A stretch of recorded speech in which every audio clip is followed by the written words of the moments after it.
Looking ahead of you, sweat drops down from your forehead, and the gates are right there. A place that has filled you with joy since childhood is now abandoned, overgrown and littered with garbage. There's no trace of enjoyment here anymore. The architecture is crumbling, and you weave your way in. Hi there, and welcome to Indigo Park! It's the furry everyone's been gooning to. You prepare to explore this abandoned memory before being greeted by a familiar voice. I'm Rambly. He's still here and welcomes you to the park with pride in his voice. Your nerves calm down, and even a faint smile appears. You aren't afraid to see your childhood park anymore, and you have a friend to guide you. Nothing can go wrong now. Right? Yeah, surely. That's exactly what you have to tell yourself before stepping further into the park. The place is old. Rotten. The park itself has been degraded by time. There's no turning back now. Welcome to Indigo Park, a hub of creativity and enforcing your imagination. You step into the shoes of Ed, a character who finds solace in exploring and unearthing the secrets of abandoned places. This time, his curiosity leads him to revisit and unravel the mysteries of the long-closed childhood haven, Indigo Park. The first chapter of the game is Birds of a Feather. They actually offered this free for a limited time, which is very, very smart considering how many mascot horrors there are right now. Even from the brief introduction, it's evident that this is a unique kind of mascot horror. The biggest parallel you'll probably compare it to is Five Nights at Freddy's Security Breach. Maybe even Poppy's Playtime. Run! Or maybe the best horror game ever made, Garten of Banban.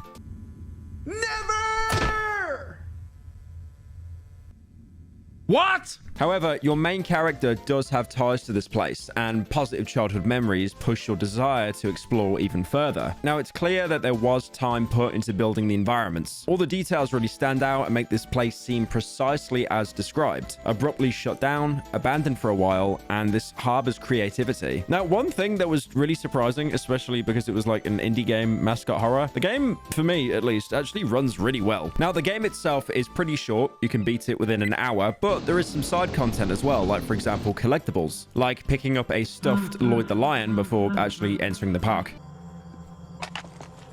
Found a collectible. Visit the information kiosk to learn more.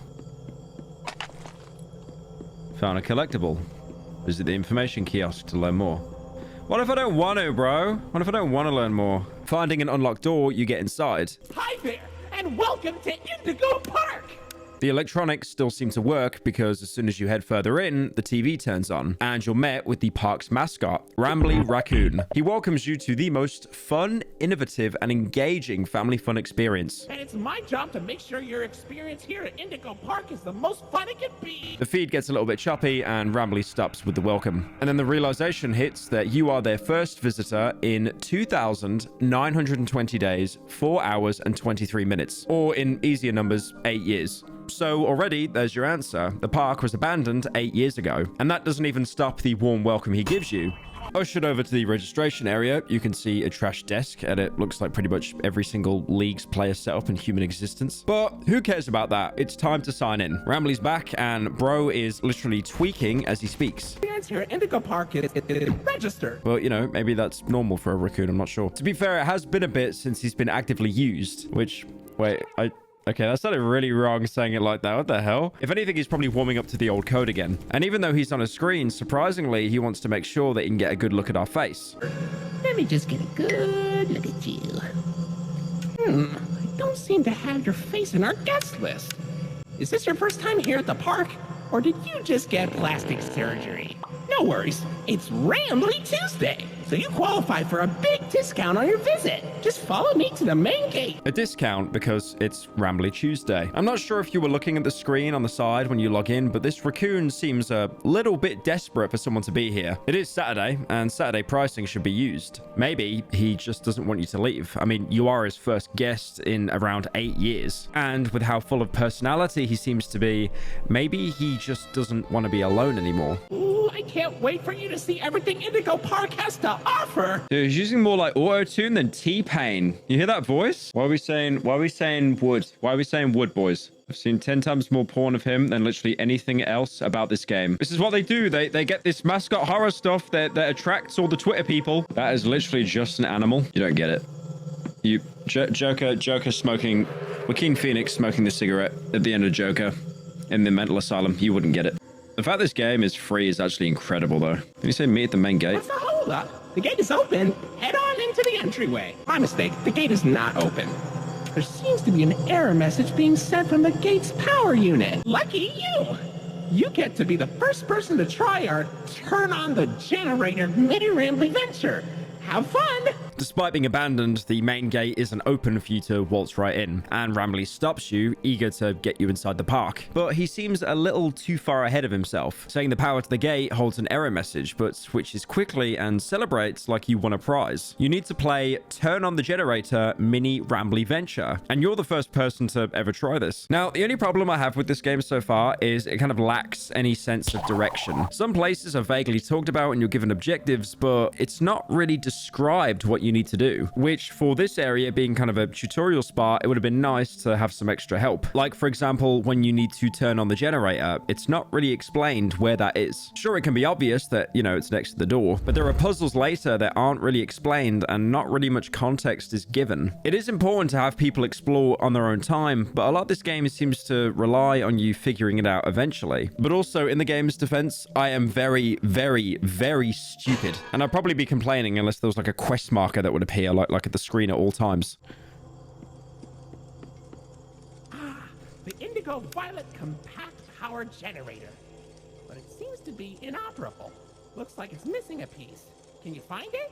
Why would it be in perfect condition so that you can easily turn it on and get in? Nah, it's too simple. Honestly, instead of someone exploring an abandoned park, you're just working there. You know, helping around the place, fixing everything up. And the way Rambly speaks to you definitely is reminiscent of how children's show protagonists talk to their audience. You know, when he asks if you can find something, it's almost in the same cadence as if you were watching Dora the Explorer. Like, for example, if you needed to point to where something was on the map. It ties into this place being made for kids. Having a friendly face to talk to will, you know, make them feel involved. Eventually, you find a big-ass cog that was missing and manage to use it to get the gates open. Finally, after all of this, the tutorial is over and you can actually begin your adventure in Indigo Park.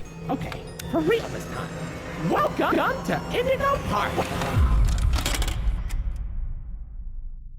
The actual entrance is extremely overgrown, but still reasonably well intact, with glass that holds the plushies in their cases not being damaged, which adds to the fact that Ed probably is the first person to step in the park. Here, you also get the fun little wristband that lets you explore reserved areas, and where you can make changes to your room, presumably like room service. Of course, though, like any theme park, you need to go into the gift shop first. Now, speaking on it again, the details of this game are really fun. The walls have illustrated portraits of the characters, showing how you're supposed to perceive them, something they shamelessly stole from Gartner Banban. The gift shop is what you expect in any amusement park gift shop. One thing you'll notice that's really, really smart is a lot of the stuff they sell here as merch is actual merch that you can buy, even having an advertisement that you can use in real life.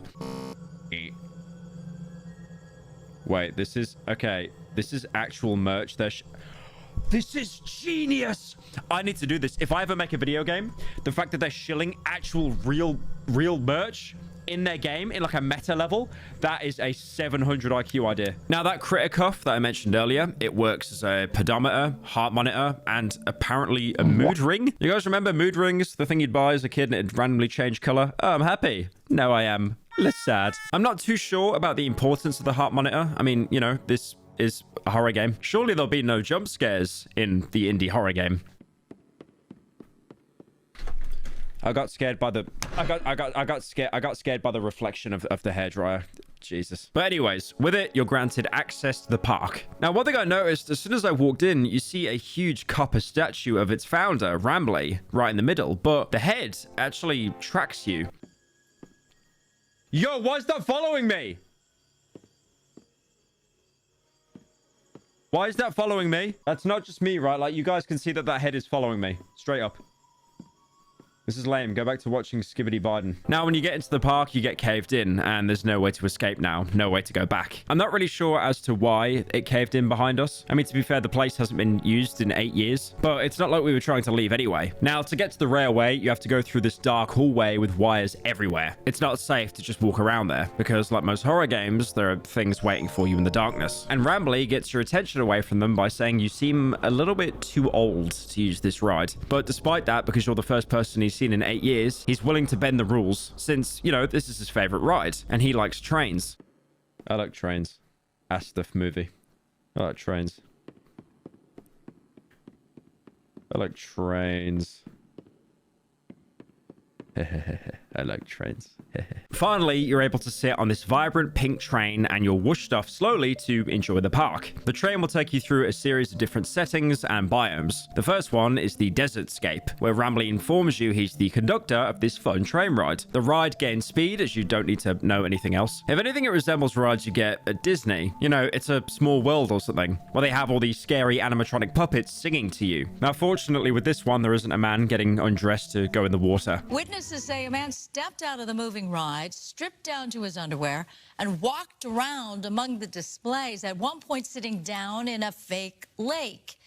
All the while, the animatronics are going on around him. Moving on to this really fun mountainscape, the front doors of the train open to reveal a screen so Rambly can talk to you. You're formally introduced to Mollie McCaw, another mascot character in the park. She's this bright-colored macaw that claims to be the best pilot you'll ever see, even though it's mentioned several times that she will constantly crash her planes. After introducing you to his friend Mollie, he takes you underwater and politely asks if Finley would come and say hello. Finley is this sea dragoness character who seems to take inspiration from Eeyore and Winnie the Pooh. They have the same depressed tone and a similar resemblance with their eyes being half open. According to Finley, the two have been friends for 100 years, which is, quite a long time. It's unclear if this is correlated to how long the park's been open or if it's just pre-programmed lore. The train ride continues and you're stopped in a very run-down part of the ride. There's no fun or happy movements, no mascot to introduce you. Rambly's computer is also freaking out as you get out of the train to look around. Through exploration, there seems to be an additional mascot that isn't as cared for as the others. I will say though, I do think that this design is probably one of my favorites within the cast. It just sucks that it wasn't really utilized that much, but I guess it's something we'll see in a future chapter if this game takes off.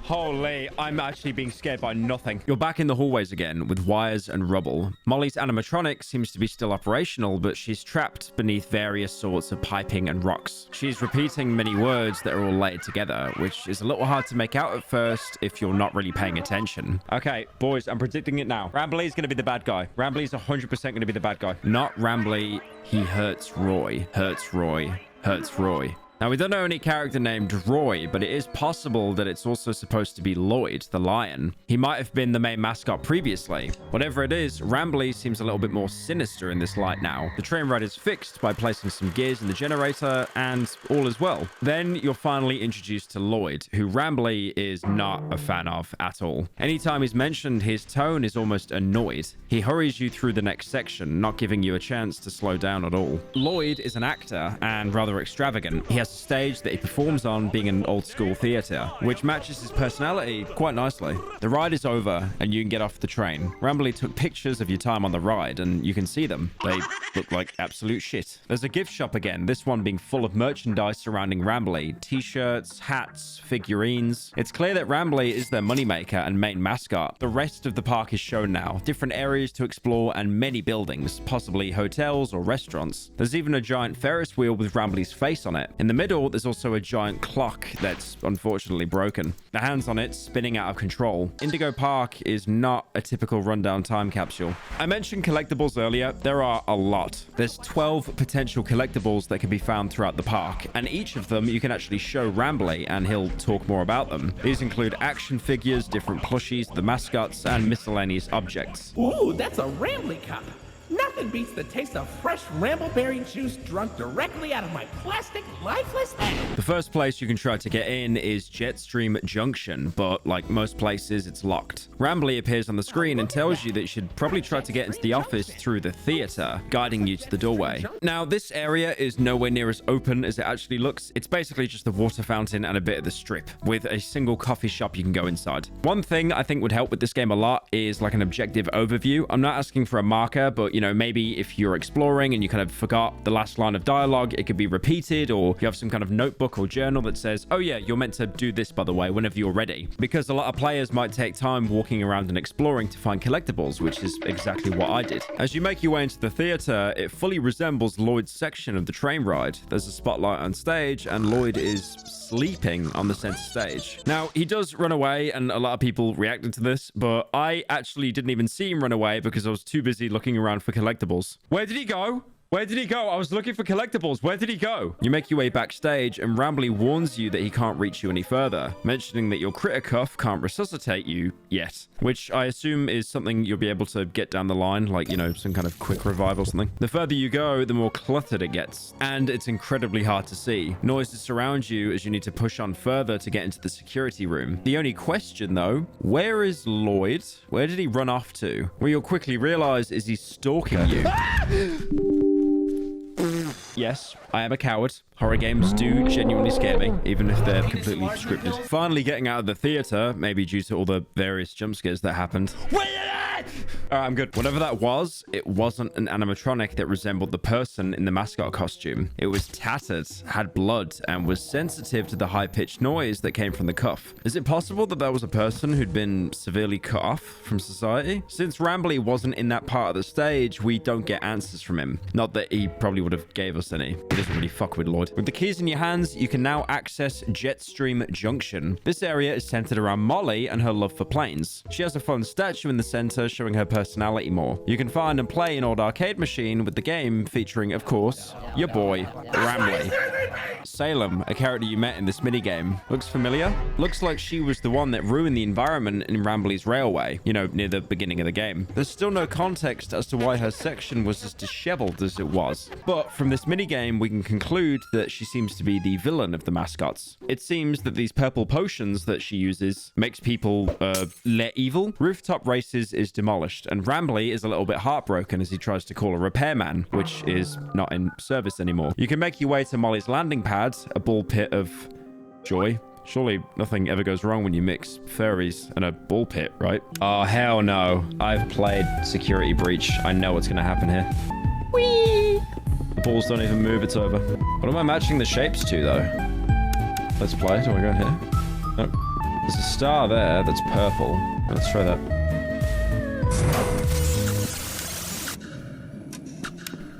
Oh, sweet baby Jesus, hell no. Now, this puzzle is solved by finding the corresponding color shapes and switching them to match so the door can be unlocked. Hey Pyro, have you ever thought about covering Drakengard for a main channel vid? Triangle is green. Triangle is green. Star is blue. Ah! Triangle is green. Star is blue. That's already right, though. Right, I'm gonna go this way. I'm gonna go this way. Are we good? Circle is orange. Circle is orange. Okay, so that must mean red is, I don't know. Red is gonna be something. I guess it's just process of elimination, right? Got it. Got it.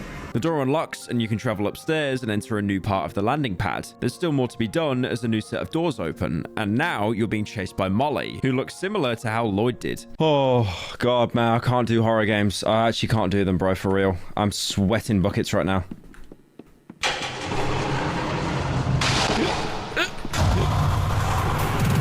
Run, run, run, run, run, run! Left!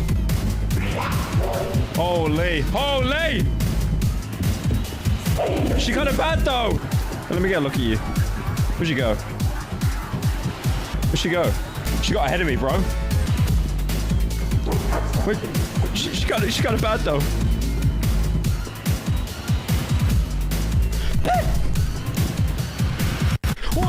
Okay, yeah, fair enough. I got lucky a bit too much. I would let her catch me any day, bro. You have no idea. Shoot again. Lock in. Why is she drooling, man? I don't know, man. That's a little bit weird. Why are you waiting? Why are you camping? You waiting. L. Actual stream sniper. No, don't get caught. Oh, I got a mask. Oh, she's so slow, bro. What did you just say? What in the speed hacks, bro? What was that? Ah, there you are, buddy. Oh, God. Wait, hold on. This one's staff only. Oh, she coming. Come on in, you staff. Oh, she coming. Oh. Why is there blood? Blood comes out of Mollie's head as the doors decapitate her. These mascots, they're not normal at all. Most games, it's usually an animatronic, but there's blood here. Still, Rambly doesn't acknowledge his friend's decapitation at all. Instead, he tries to cover it up, playing on the aspect of wanting to give you a good experience, and he wants you to help repair the park. Being a character in a horror game, meaning you're basically mute like Gordon Freeman from Half-Life, you reluctantly agree to help, and you're now a rookie Rambly Ranger. Registered. Ooh, I'm so excited. Let's get this place back in business. He's a lot more excited than I am. How much more of the game is left? I don't want that lion coming back, bro. Wranglers only. Uh-oh, that Rambley's Wrangler's room is only accessible by Royal Wranglers. Maybe one day you'll grow up big and strong enough to enter it. But for now, don't. Why doesn't he want me to go in there? It's a little bit sussy. This new area. Yep. Oh, we got everything. What do we... Let's try the poodle plush. It's a weird poodle plush. It doesn't seem to be an Indigo product. Sure doesn't look like any character you've seen in the parks. Maybe a child left it behind. Hey, buddy, did you dig that out of the lost and found? Or was it in the trash? No surprise, I guess, that our park would dispose of a non-Indigo brand toy. I suppose he'd make playtime special for a child with poor taste, though. Rambleberry. This thing popped out the Rambly Rush arcade cabinet. How is this even possible? Oh, where'd you get that? Rambleberries are my favorite. Oh, if only I could jump out of the screen and take a big bite. Don't eat it! Maybe I'll be able to one day! Rambly head. Whoa, freaky. This supposed to be one of those mascot costumes they used in the parks. In a weird way, I'm kind of glad they retired these. Whoa, where'd you find that? I've never seen anyone wearing one. Pretty snazzy. Ooh, looks like there's an audio recording tagged with costume in my database I've never noticed before. Let's listen, let's listen! It's gonna be horrifying. Hey, Jackson, you hear about the new mascots? Yeah, think it'll put us out of a job? I think so. Old sport. And right after we got this damn raccoon costume. Man, screw this place. Why does it sound like Fred Let's Flintstone? get our asses out of here and go straight to Vegas. Aw, come on! They didn't even document the Indigo inventory ID for the costume! I was really looking forward to that. What a useless recording. Deleted. We deleted it? We did all these. I think it was just the retro Lloyd plush, right? I always found it weird when companies made merch that's supposed to look old. Lloyd obviously had an older look in the classic Indigo cartoons, but I'm not sure it looked like this. I don't get why we even have those. And why do they only make one of Lloyd? Is it because he's the loudest? I can be loud too! Where's my limited edition throwback plush? Where's Mollie's? Where's Finley's? Give this mistake to a child and they'll cry. That was like me begging to Gamer Subs to make the cup fatter. It's like a Dust 2 map. Where are we going? And when you travel over to the next area, to the Oceanic Odyssey, that is where the game ends. Now, surprisingly, this game comes with a song, and the credits do actually go kind of hard. You okay? You look kind of tired. I'm here to offer my best to each valuable guest I assist. At Indigo Park, there is a stark contrast to everything I know this place should be. But out of the dark, I'm so happy you rode a ride and saw the show. I'm so happy to be your guide. More than you know. Okay, I'll let you go. See you next time, buddy. Please? If anything, it's got a similar light to those old Living Tombstone songs that had come out whenever a new FNAF game was released. I can tell that there was, obviously pretty similar inspiration with the FNAF series. It's mascots in suits, but again, instead of it being animatronics, it seems to be actual, if not people, then monsters. I do know that mascot horror is incredibly saturated right now, and it reaches the point that if a new mascot horror that comes out that's actually really good, it'll probably get buried because people will just think, oh, it's another fairy bait game. Everyone's gonna draw porn of the characters and it'll be dead in a week. But I really do think that Indigo Park stands out. And I've actually been a fan of the creator behind the series because I ended up watching one of his videos where he basically tried to fix Garten and Banban, which is a really good video, by the way. I really do recommend you checking it out. Now, it's really obvious that there was a lot of time put into this game. Like I said before, I'll say it again, this game is beautifully made. The environments are sound and solid, even if there is a little bit too much glossy look everywhere. Everything almost kind of like reflects. The atmosphere is consistent and the art direction of Rambly's animations are so good. I actually cannot stop watching them. It sounds kind of weird to say. But anyways, and again, this is only the first chapter. The second chapter, which I assume you'll have to pay for, will have a huge jump in quality. They've got a Kickstarter right now with a goal of 50K, and they've already made $200,000, which is insane. Holy furries! What are we doing? That is good. I mean, if they put me in this game, I will happily back it. Now, I said I watched the creator. It's the YouTuber Mason, known as Unique Geese, and he's been working on this game for a little over a year now. He already runs his YouTube channel where he streams, loads of games to his Twitch, but he's always wanted to make his own game. The announcement trailer officially came out 10 months ago, and people seem to already flock to this game. They love the animations so much. Now, Mason already has a degree in graphic design and runs, relatively successful YouTube channels. And it's cool seeing someone that's a YouTuber actually do things that, is outside of YouTube. Kind of like how the pink guy became Joji. Exactly like that. Now, I do want to talk a little bit how I found him. I did mention that he made like a Gartner Banban game that was meant to be better. Now, this was the idea to basically improve on the original game, putting his own spin on it and making sure that there was an encounter with the big green man, aka Jumbo Josh. And this was his first time learning Unreal Engine. There were so many coding aspects that needed to be learned, especially blueprinting, learning how to create floor layouts and level designs. He shares how he actually mostly learned just from free YouTube tutorials. Sketchfab also came into play, where he got all of his assets credited in the first Gartner Banban game. Essentially, instead of learning 3D modeling for the week's deadline, he was using anything he could from there, which is more than fair. Trying to learn Blender in under a week is, an insane task. It's a short experience. The game only really lasts around 10 minutes, but he did a fantastic job with tackling something new. He was really able to make this feel like a rundown, kindergarten. And I love how he's jumped from an experiment to then making a fully fledged horror series. There's even a moment where you can see the bird character Ophelia in the doorway, which is very similar to how it worked in the title screen of the game. Oh my god! I didn't see that one coming. As well as the whole aspect of the, scary ballpark and needing to go into the tubes to find aspects of the puzzle to solve. Again, this is only part 1, and because it's free to play, I do think it's a trial run. A lot of it works. Very few parts don't, but I'm still really, really interested and excited to see how Chapter 2 and maybe even Chapter 3 and so on works out. So overall, you're probably wondering why I made an overly long video on a free game that's about 30 minutes to beat. Because I want to voice act in the next game. Please reach out to me. I really want to voice act. Look, I was in Hunt Down the Freeman. That was a class game. The aliens are coming. We've been compromised. Oh, Colonel. We are so fucked.